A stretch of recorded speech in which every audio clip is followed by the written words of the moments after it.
everybody. Welcome to another Midas Letter Daily. It's now daily, although I didn't do it every day this week. Why? Because I was a little bit preoccupied this week thanks to the blizzard. I had to go out there and shovel some snow with all the Kubota equipment sitting in my driveway. I moved probably 15 tons of snow. Edward Milewski is here, my good friend. Because you shovel a lot of shit, did you? Oh! And it's easy to shovel snow.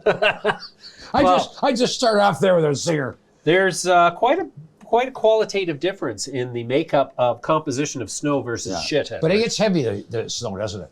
It does get heavy. Well, not on the day of the snowstorm. It was light. Well, the next day was cold as well. But the third day, it got warm and the snow got heavy. And yes, and then it was a bit of a chore. I know, you got to watch it. Yeah, I didn't want to dig up the driveway, so I didn't actually move any snow after it had softened and become wet. If you don't want to do it, you can give me a call. I don't charge that much per hour, but... Really? Yeah. You with a shovel? Or are you going to get in the tractor? Get in there, if you're not feeling up to it. I'm good. It's just, it's with the tractor. It's not. No. You got to get out there with a shovel. 4 in the morning. Call me 4 in the morning. I'm going to have to get some defibrillators on the wall before I undertake that mission. That sounds like high-risk activity, Edward. Can't believe you're suggesting that. You're not supposed to be shoveling snow. God. Why don't I just get a pregnant woman out there to start shoveling snow? Or paraplegics. Dark humor. Yeah. Oh, Jesus. We got to laugh. Okay. Oh, yeah. So we got a good show today. Is that a question? No, that's not. It wasn't like those people who talk like this. We're going to have a good show. Are we going to have a good show today? Everything ends in a question mark? No. We're not doing that. We got a good show today, Edward. We're having a very good show. This is going to be a good goddamn show. Bloody good show. Damn good show. Good show, mate. Good show. Yeah, I like the backdrop, James. That's quite... Oh, yeah. Those people are waiting outside to get into the studio audience. Hey, I have to say that this week the commodities are on a roll, eh? Well, Edward, there were a couple of guys on YouTube who have a show. I can't remember what it's called, but they were saying that if the Fed was going to roll back stimulus at the same time they're going to announce a raise of interest rates, that would be bullish for commodities. I can't remember. It's Ed and James, maybe? Anyways, turns out they were right. And let's start with a look at commodities on that note. Why don't we? At the end of the day, commodities are hotter than firecracker. Yeah, so look, here's copper. So here's... Yeah, there it is. May 2021. Yeah. And then the last time we saw this was October 2021. And here we are. Yeah. Looks like we're consolidated now and heading for another attempt this we're level. getting in this area, and if you look at those blue lines, and you might not be able to see them that easily, but I can certainly see them. Blue lines are edging higher. Yeah, I'm going to put another arrow in here because this is the new trend. There we go. See that? Going higher to the moon, Alice. You know what? But so anyway, copper, very much on fire. Lumber, on the other hand, has been selling off a little bit. Maybe because of real estate and higher interest rates. Well, isn't that what we also sort of alluded to, is that if interest rates are going to rise, just as the foreclosure forbearances are coming off the mortgages in the United States thanks to the pandemic, then we would see a decrease in the demand for housing, which would ease up on the demand for lumber. Yeah.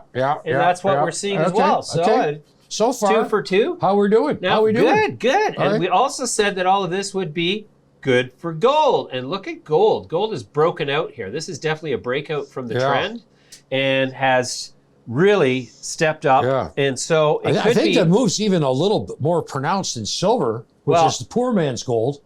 Right. Here's the silver chart. Remember. Silver is even broken. Well, this is typically what happens when gold breaks out. This ratio of ounces of silver to ounces of gold tightens up. And so silver actually usually becomes the better bet in the early part of a gold bull phase. I think we're going to see that. We are seeing that right now. And you remember, let's not forget, the French word for silver or for money is argent. Argent. Argentina. Argent. Argentina. The land of silver. And the Rio Plata. There you go. See? Rio Plata. There you go. Plata is silver. See, money, people. In Spanish. Silver. Hi-ho, silver. Okay, but here's what's warming the cockles of my heart is, the alternative monetary asset trade does not exist in Bitcoin anymore. It is trading correlated to markets. Still about more or less. 43,000. Yeah.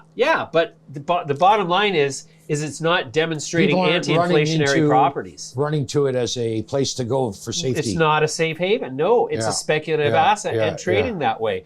So this also bears out the theory that we have been purporting for going on 2 years now, that Bitcoin is not, in fact, going to evolve into a monetary safe haven asset. It is going to be a speculative asset based on its potential to become a bona fide, what do they call that? Oh, the bona fide joys of currency, getting older. Store of value.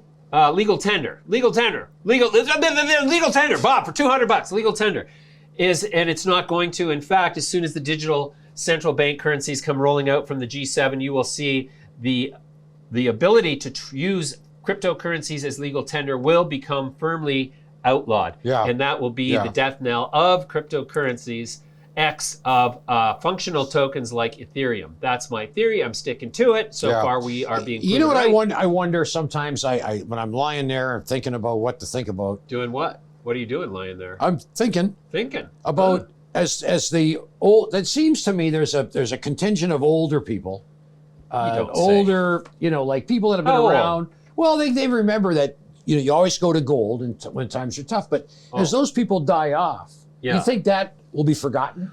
No. I think there's, among all of the youthful investors who are stampeding into the crypto trade, there is a small cadre of really visionary and, most importantly, students of history who are looking at this thing and going, I think the old timers are right on this, and this fabricated asset class we call cryptocurrencies is just a speculative fabricated asset class, and gold and silver, which have been the monetary standards across the centuries, will remain so, and all fiat currencies, of which, if cryptocurrencies were to gain legal tender status officially, they would be just another form of crypto or fiat currency in digital format, because there's nothing backing them.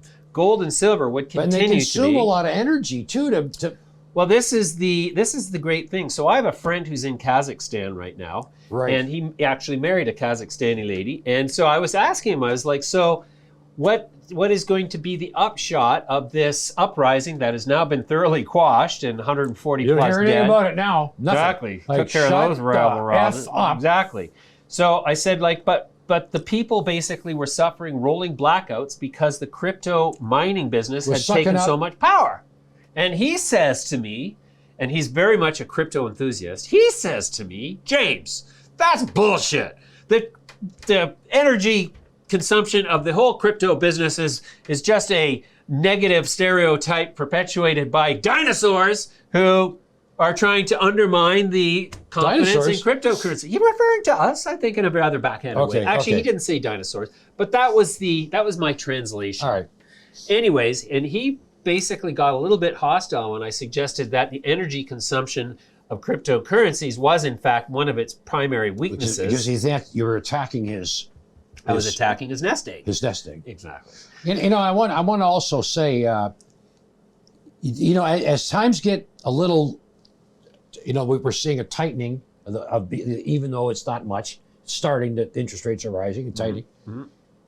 The only things you really can't produce quickly are these metals. Right. Just about you can produce just whatever. The lumber, you can grow a little faster. Yeah. But if we really get in a bad spot here with energy and metals, it could become, these could become political weapons. Yes. And maybe we're starting to see that already with these positioning of Chile and Peru. It just seems that the people are getting fed up with the haves having so much. And I'm throwing out some just ideas out there. That's all. Yeah. No. Good points. All. Barrick had produced 1.2 million ounces of gold in the last quarter. Barrick. Which means that it's on track, and now I haven't been following Barrick closely, so this is an extrapolation based on 1 quarter of data, which implies that they're on track to produce 4.8 million ounces in the year, which is interesting to me because I do recall during the last bull market cycle, about 2010-11, they were producing over 6 million ounces a year, if I remember correctly. Okay, so you're saying the trend for production, like The trend for production is lower in the biggest gold mining company in the world. are they the biggest? Are they? Or damn close. If they're not the biggest, they're second biggest. Now, so we'll see about that. Anyways, I had a big chat today with Joe Lowry. Joe Lowry, if you're not familiar, is one of the more knowledgeable individuals in the lithium space. He is the owner of Global Lithium LLC, which is a lithium consultancy, and he is traveling all over the planet all the time. He knows what's going on in the lithium space. And I was talking to him about DLE, direct lithium extraction technologies. Why? Because I have a direct lithium extraction technology that I'm thinking about putting some money into. And so I was wanting to ask him about it. And so here's what Joe had to say on that front. My next guest almost needs no introduction. Joe Lowry is the CEO and founder of Global Lithium LLC. Joe, it's been a long time. Welcome back. Well, thank you, James. I'm glad we are transitioning back from cannabis to lithium. But I'm glad to be back in the realm of new clean energy. And on that note, Joe, I was listening to your podcast the other day, which for listeners who want to expand their understanding of lithium in the most extraordinary way, I highly recommend Joe's podcast. Just Google Joe Lowry Lithium and you'll come across his podcast. But I was listening to your podcast that you did on your opinions about DLE. And in that, DLE, for the audience who don't know, is direct lithium extraction, which refers to a group of methodologies for extracting lithium from brine material, almost entirely brines, and those brines can originate from geothermal operations, from petrochemical produced oil storage, geological structures. They can be from salars, which are the naturally occurring volcanic originated lithium concentrated deposits, mostly in South America. Or they can be synthesized brines, which was something I found interesting. But you mentioned, and here's the interesting thing about DLEs, let me just preface this, is that there are a lot of DLE technologies out there raising capital and at various stages of pilot experimentation, but there are none who have achieved commercial production using direct lithium extraction methodologies. Correct me if I'm wrong, Joe. Let me just clarify. A lot of people, now that DLE has become a much hyped thing, people go back and say, well, FMC Lithium, now Livent, has been doing DLE in Argentina for over 20 years. FMC's been operating, now Livent, in Argentina for over 20 years. And they use what I'd like to call a modified DLE because they still have to use ponds. So it's not usually when you hear about DLE, people will say, well, we can, instead of having a year in ponds or 18 months in ponds, we can do our cycles less than a week, or some even say a day. So that's what I just want to clarify, that what FMC is doing, I would call a hybrid DLE. So I still maintain that there is no commercial DLE in operation. And if you had looked at my Twitter account this morning, you would have seen that Standard Lithium, which is a special situation with using a bromine extraction plant's stream. They, I believe, will likely be the first commercial DLE. They've made another step, and then they put out an announcement today. But they're still, I mean, in a demonstration plant level. They're not a tiny, we made 500 grams of battery grade, which is tends to be the announcements you see from all these juniors that are hyping their DLE process. There's one particular in South America that said, their MD said on a podcast that we're on track to be in the top 4 lithium producers. And then he said in 2022, our goal in the first 6 months is to make, I think it was 2.2 metric tons. So there's a disconnect between the hype, and this is much hyped right now because it's also purported to be greener. And then you get into the debate about, is brine water? And I would just say to that, go drink a cup of brine and see how your body reacts to that. But some of the DLE technologies actually use much more fresh water than brine operations using conventional ponds. So you really need to peel back the onion on a particular project you're interested in. You said it well, and you're the first person that's ever asked me about DLE on a podcast that kind of got it right from the beginning, that it's a range of different technologies. DLE is not a thing. It's not a drop-in. It has to be customized to the resource you're trying to extract the lithium from. Yeah. So this is the intriguing aspect of DLE, which lends itself so well to the promotional impetus of junior capital markets, is that it's very hard for a layperson to consider all of the different factors surrounding a direct lithium extraction technology. And now, so in direct lithium extraction, there's basically a solvent extraction, a filtration approach, and an ion exchange approach. Those are the three broad archetypes, I would say, of DLE. Am I still on track? Yeah, I'm not gonna, there's a wide range.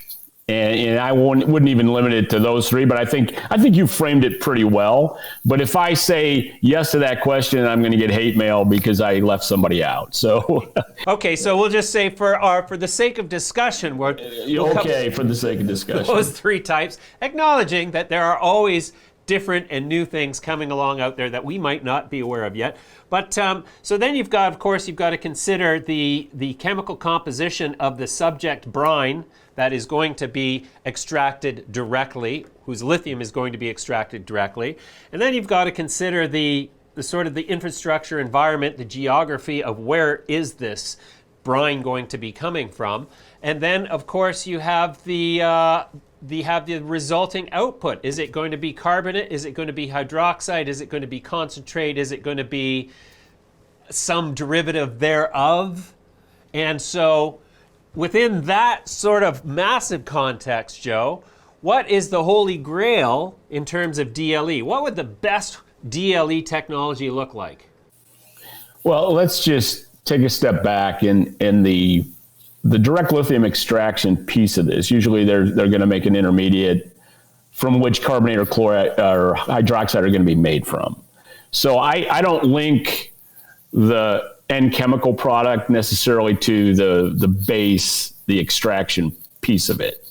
You can if you want to, but let's just go back to Livent. They made either carbonate or chloride from the brine that was a result of their process. And then because they had an existing hydroxide plant that was used carbonate as the feedstock, they continued along those lines. Although they did do pilot work with what was called salt splitting back in the 90s, where they could have made hydroxide directly. But at the time, the hydroxide market was very small, and that's probably something we ought to talk about. There's a lot of different thinking now about the product of the future, just because of some cathode developments that have happened. And now Elon Musk is using lithium iron phosphate in addition to NCA in his cars, and saying the majority of his cars will probably be iron based in the future. I'm getting a little bit off the DLE answer, but it isn't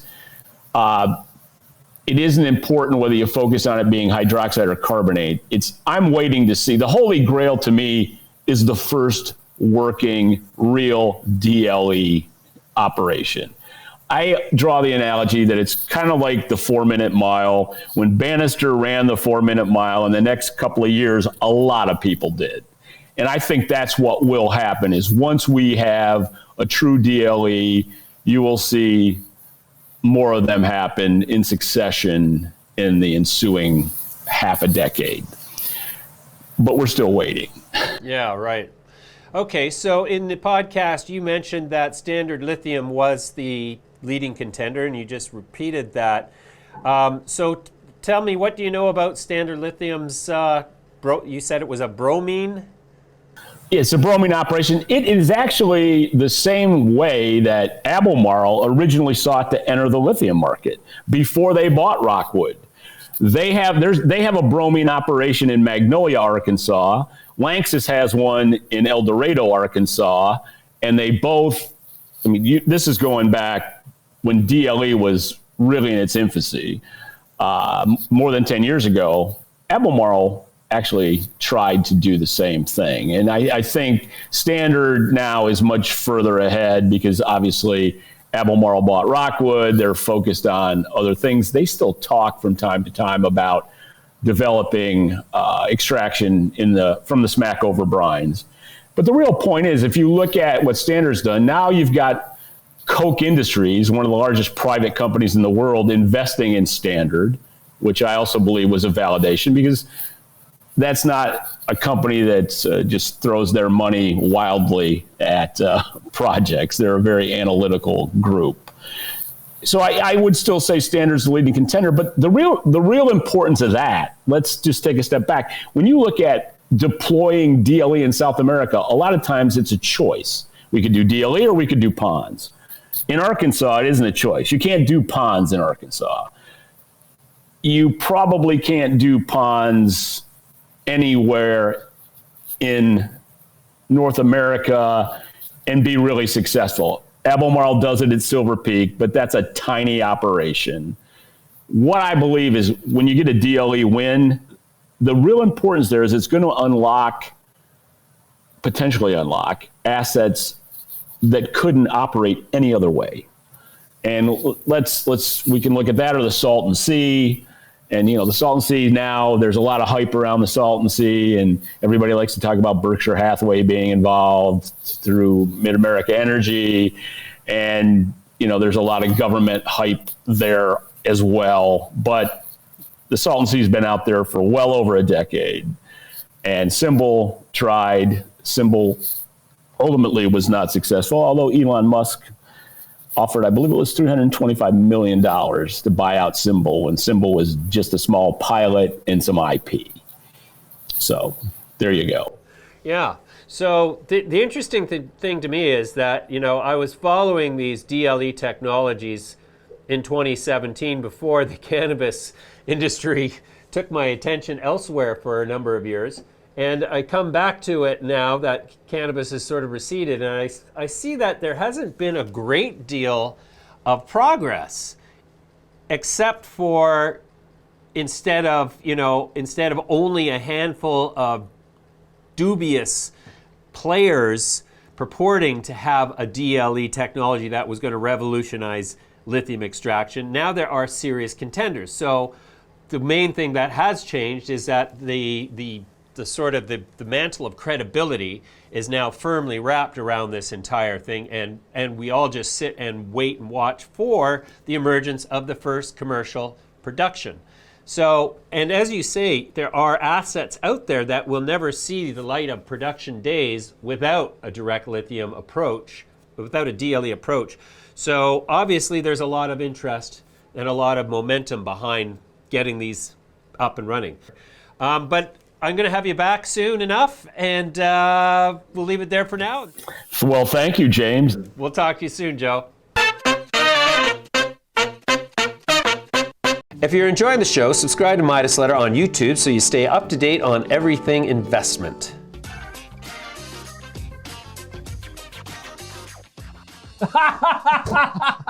Next question, please. No, just kidding. Comedy hour. Which stocks that I have recommended have actually made money? GMG. Okay, yeah. So I hope we're talking in the last year here and not over the lifetime of the Midas Letter, because there have been a lot of stocks that have made money, and there have been a handful of stocks that haven't made money. I like to think that there have been more stocks that have made money than those that have lost money.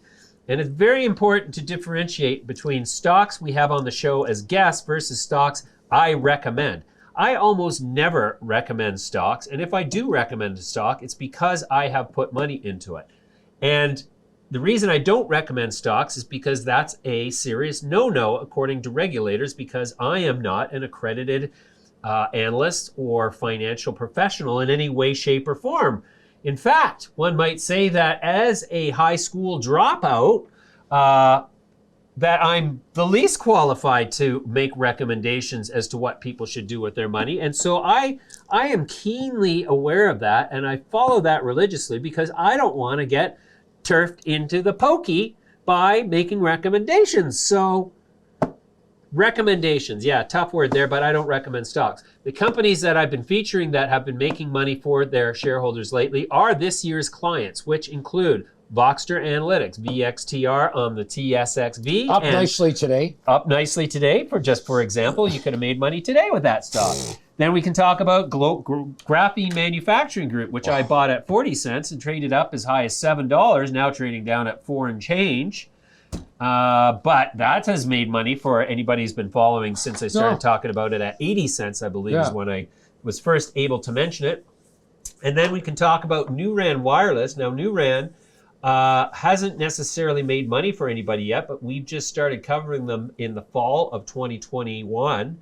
And but they have been increasing in revenue, and they are on track to become profitable. So basically, all the stocks that I feature make money eventually for investors who know how to hang on. Yeah.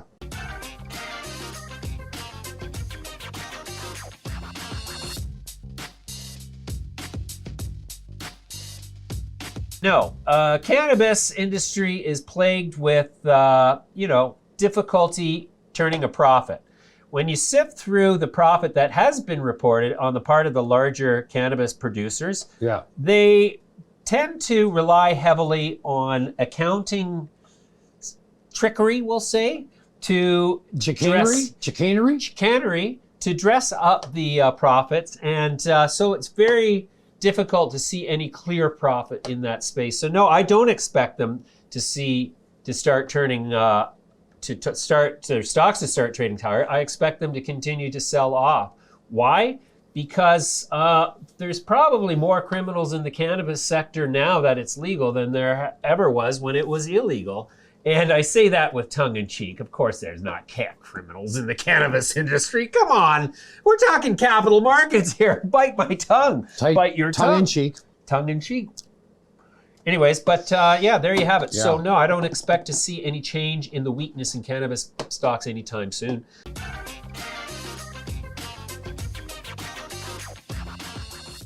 I don't know anything about the German cannabis market. I don't follow it. I don't know about any companies in it. I basically slowed down on my enthusiasm for the cannabis space. Is waxing or waning? Has seriously waned. Waned. Because of all the chicanery going on in the cannabis market and not much barrier to entry here.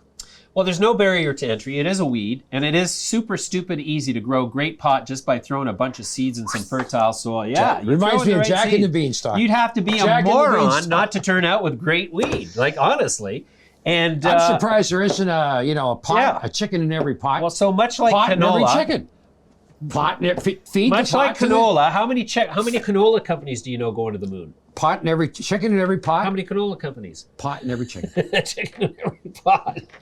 No, that's just it. Like, I grew so much weed this year that I didn't even bother harvesting it. In fact, there's a plant hanging from the entrance to my greenhouse that I just let dry out. Great weed, nothing wrong with it. Yeah. Fantastic weed, beautiful plant, huge buds. It just is sitting there desiccated, hasn't been plucked, hasn't been trimmed. Just a plant sitting there whole. Because why? Because there's no point in harvesting it because I've got so much weed put away from years past harvest. And there's just no point. Why don't you run down to the corner store and spend some money on some pot that you already have over here for free? Well, why would I buy? Exactly.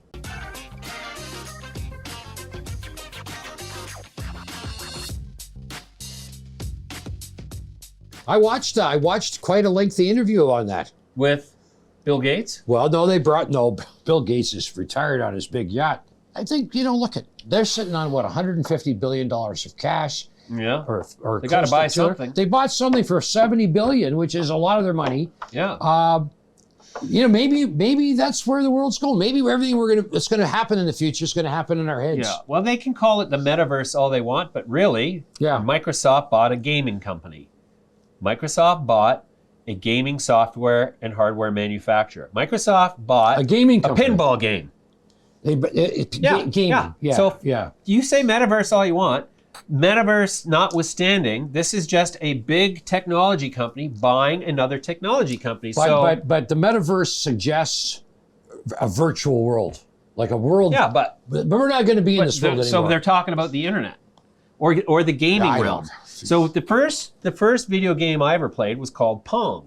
My father brought it home when I was a kid, and I guess that dates me. But Pong was basically two dials that you spun. I bought Pong. I brought it back after an hour. I bought it, and I went. You brought it back? I brought it back. He didn't want to take it. Did you lose? Fuck, this game's broken. It keeps beating me. Can you slow it down a bit? It was a variable speed. That's right. Well, that was the skill level. That's what they call it, the skill level. You brought it back because even on ultra slow, it was kicking your ass, wasn't it? Couldn't get a point. Actually, we got to throw a clip in of a Pong screen in that. But anyways, so Ping pong. Yeah, so the metaverse is nothing more or less than a virtualization of like paying attention to something that's not real. So Like streets that it's just a promotional bullshit line. I don't know, but 70 billion is a big bet. To our viewer, I think our viewers raised a good point as maybe as if they lost their marbles or.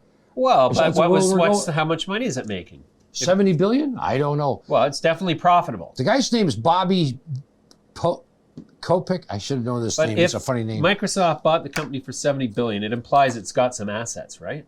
So my point is that the risk factor is probably not as great as some would say. My answer to the question, anyways, is that it remains to be seen how accretive the acquisition of Activision is to Microsoft as a tech company buying a tech company. And the fact that it's a metaverse, somebody has painted it with the metaverse moniker, is utterly irrelevant to me. Let's look at the financials and figure that out. That's all that matters.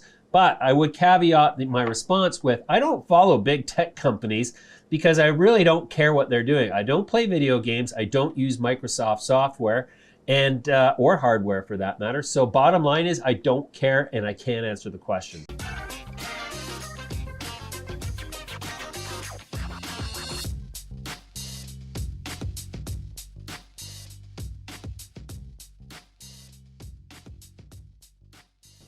Well, that's a really interesting question.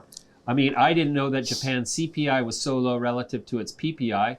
That would imply that it makes very little of what it sells to its consumers in country. That's the only way that could happen, right? I don't know. Producer price index could only not. Toyota now surpassed GM. Yes. As the world. So Japan is a manufacturing icon. Yes. And it has to do something with that. I don't understand how that is possible. PPI should always correlate to CPI in a manufacturing economy. Japan is definitely a manufacturing economy. One other thing about Japan, apparently, is that they own most of their debt. So the bottom line is here, I don't have an answer to that. I couldn't tell you. I think we should stay out of that realm. That seems like an area. That's like asking. That's a serious. That's like asking a cannabis company. Like what's their best-selling beer product? It's like it's not really Sapporo. If you're enjoying the show, subscribe to Midas Letter on YouTube so you stay up to date on everything investment. It's time for us to talk about some of our show sponsors because they make this show possible. Actually, they don't. This show would go on even if we had no sponsors. As I have demonstrated multiple times throughout the existence of our existence, that doesn't matter if we make any money or not. We still do the show. Why? Because we just love doing it. Yeah, we like to keep our.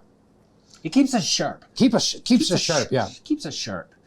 So I've been getting some email forwarded to me from some of the people at who comment on New Ran Wireless.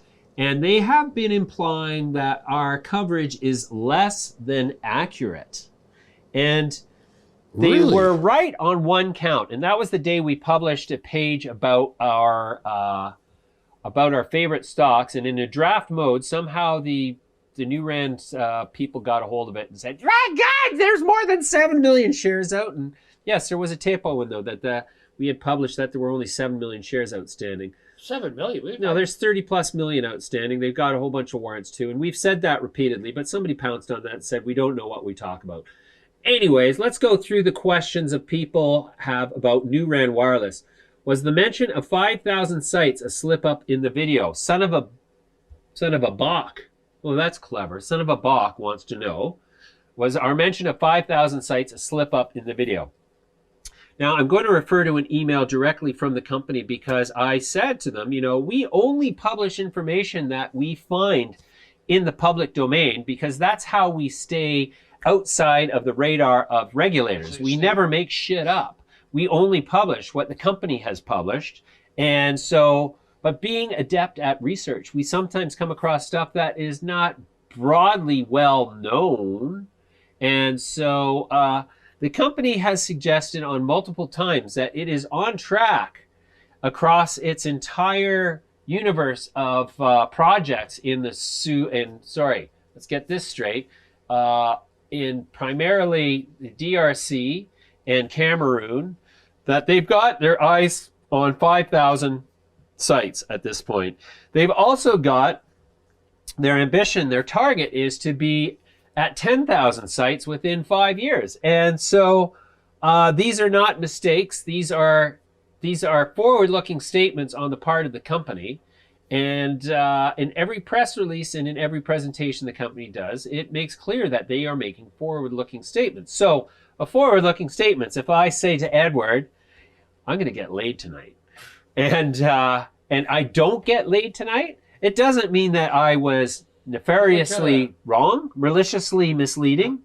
I was simply, my forward-looking statement did not pan out. Yeah, you can't predict the future. You can state what you want to see happen in the future. And that's basically what's going on there. So all of these statements have been made by the company. Yeah. And so, yeah, right. Not at all typo or... not intentional. Well, not misleading either. All right, so son of a buck also wants to know, wasn't aware they had 5,000 signed in the books. Care to clarify? I don't believe I said they had 5,000 locations signed.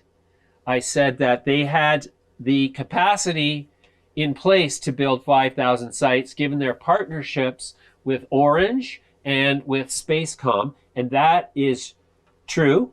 And I hope that clarifies that for you. Josh Moynihan said, "Hi, James. You yourself need to dig around into Newran. You have many of the facts incorrect." Josh, I invite you to itemize which facts I might have incorrect. As far as I know, I don't have any facts incorrect because I only state the facts as I find them in published material from the company, in their filings, in the statements with other interviews.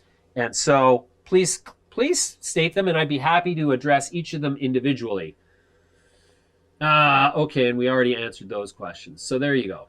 Let's look at Newran's chart. All right, so Newran has been trending higher, and that's based on the incredibly good performance of the company as it demonstrates. They put out a press release demonstrating in no uncertain terms that they made $3 million in revenue last month, that they're on track for $36 million a year. And so that's why I believe the stock is appreciating. There's been a lot of selling pressure despite the company having had a rollback. Now with only 30 million shares outstanding, 45 million fully diluted, the selling pressure is going to dry up at some point, and the financial performance of the company is going to improve based on the early snapshots we're getting of the revenue picture. So there you have it.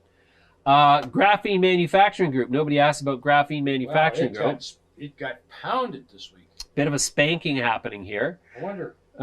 Now, there's been nothing in terms of news to come out as to why Graphene Manufacturing Group should have this fall off. What I suspect has happened is that participants in recent private placements, the last one being done at 2 and change, I believe, 2 and a quarter. I'm not sure on that. Okay.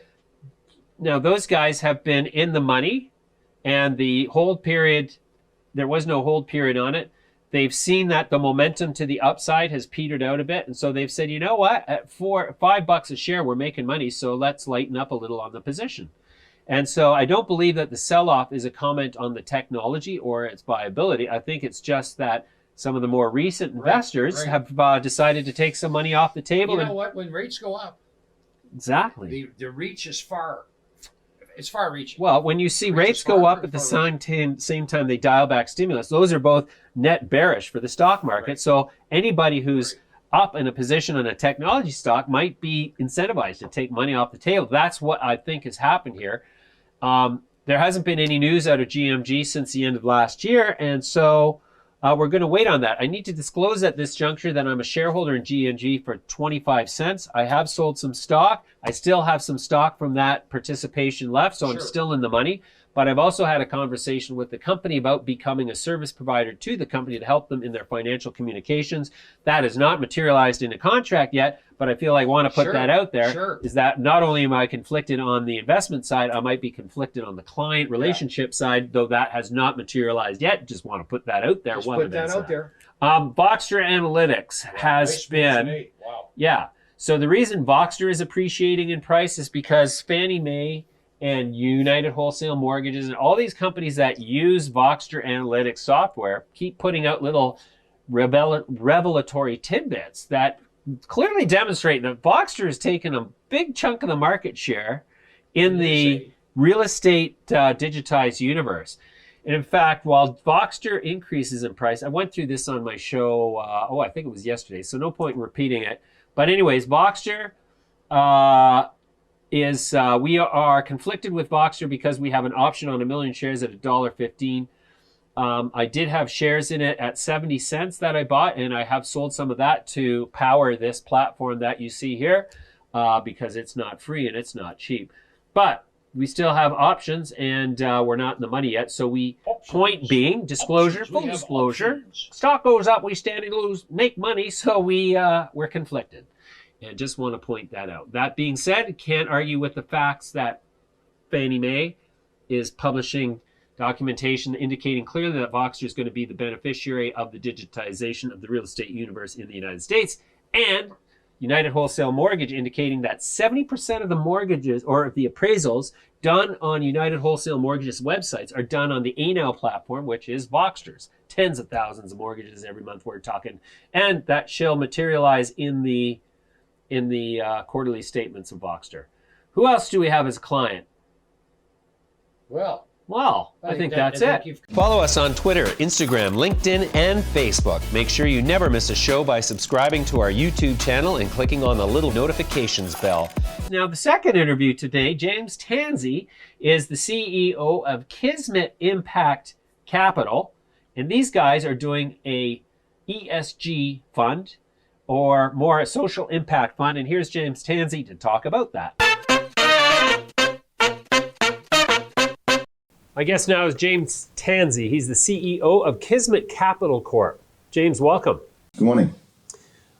James, let's start with an overview. You're setting out to become the world's first publicly traded ESG impact investment fund.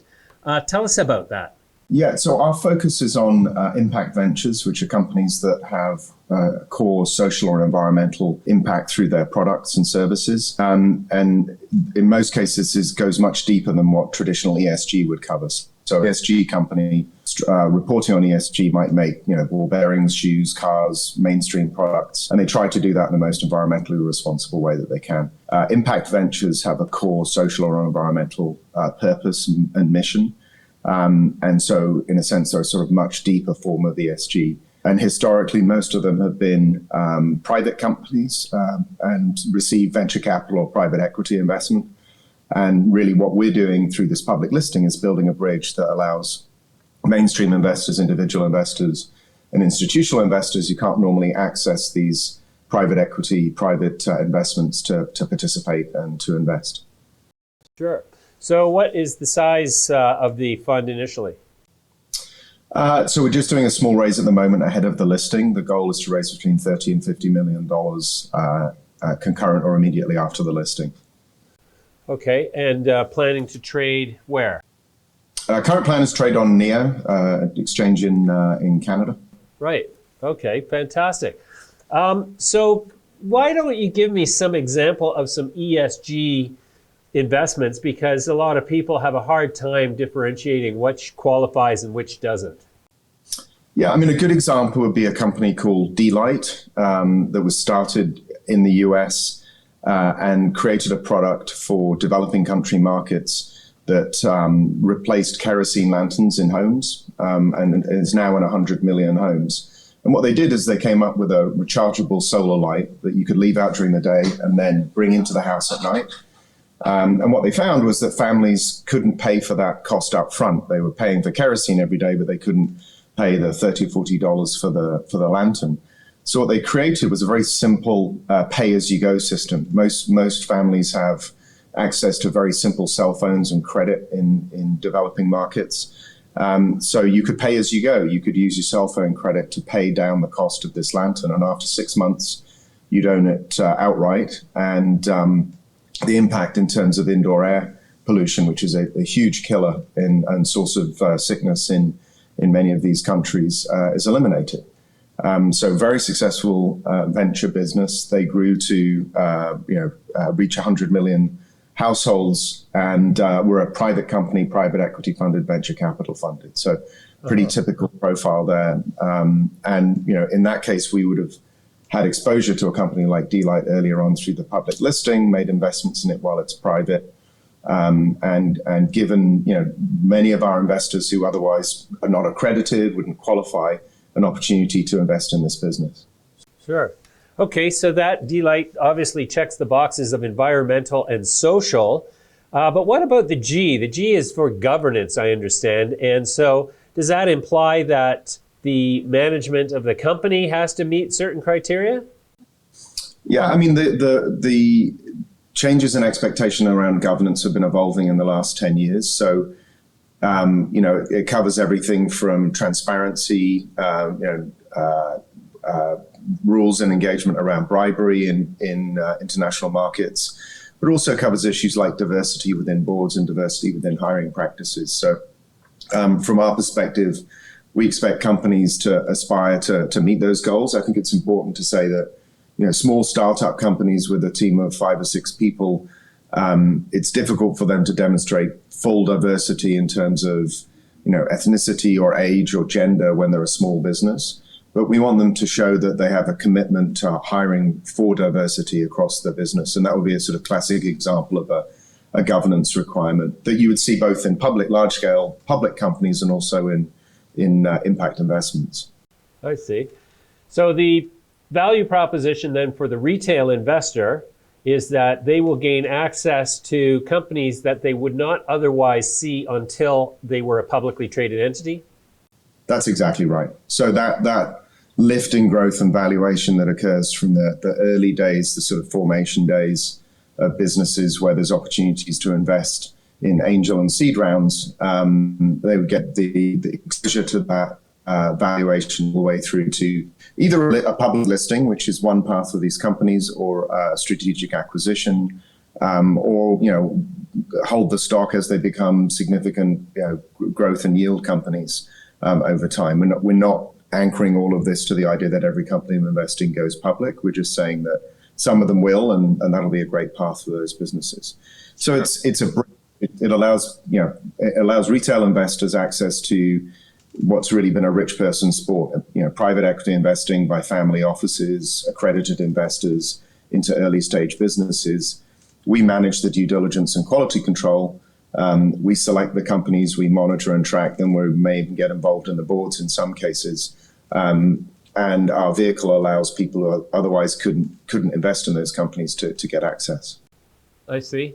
So the investment thesis behind it would be then that the retail investor acquires a position and then gets to realize the appreciation and value of the shares based on the appreciation and value in the companies in the portfolio then. That's exactly right. Yeah, it's a portfolio company. Think of it as being a bit like a fund, except it's evergreen. It's not a closed fund, which most impact investment funds are actually eight-year funds, closed funds.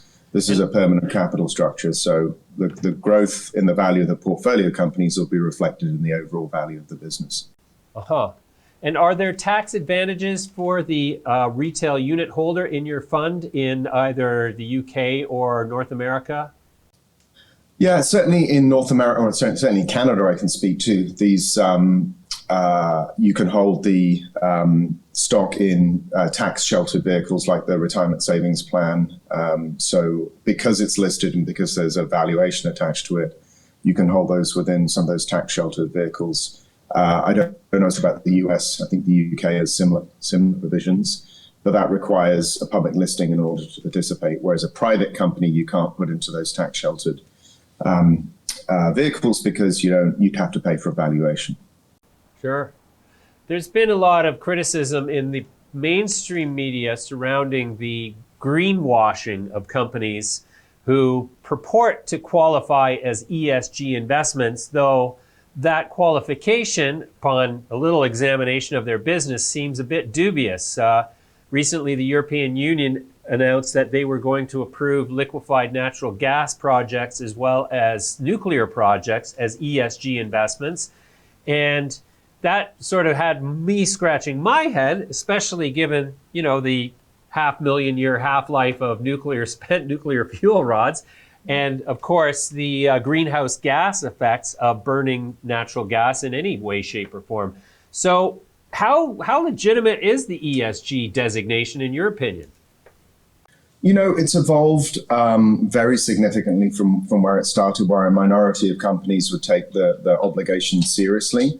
Within Canada now, if you look at the Responsible Investing Association, 50% of companies, listed companies, more than 50% have ESG reporting.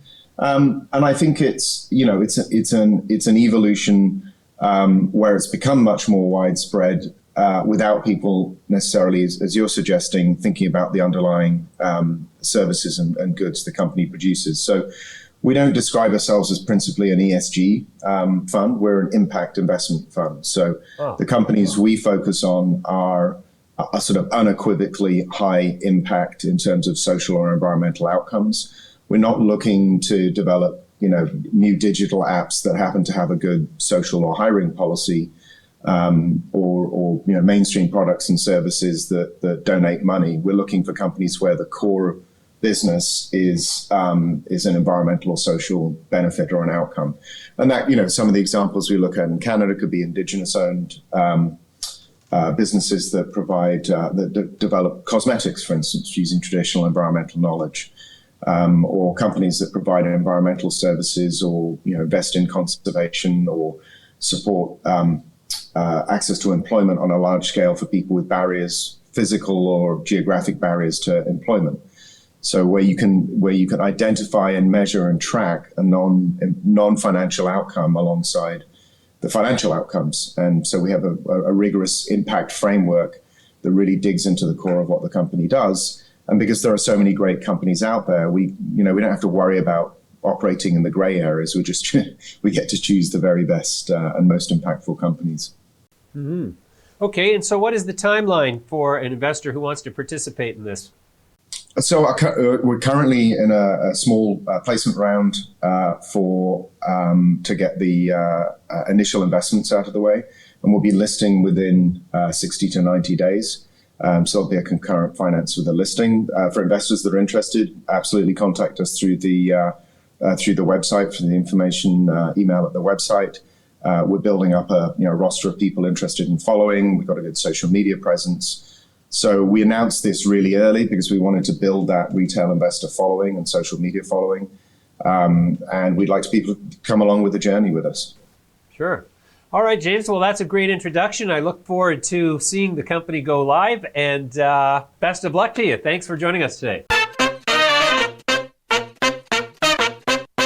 Okay, we can't show you a chart from that company because they're not trading publicly yet. But if you are an accredited investor, you can go to their website and find out how to get involved in their financing.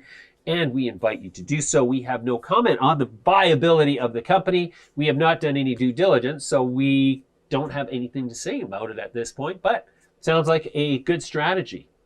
If you want exposure to ESG stocks, what better way? Anyways, that's our show for this week. Thanks for watching. Our show is daily now, Monday to Friday, around 4 p.m. every day.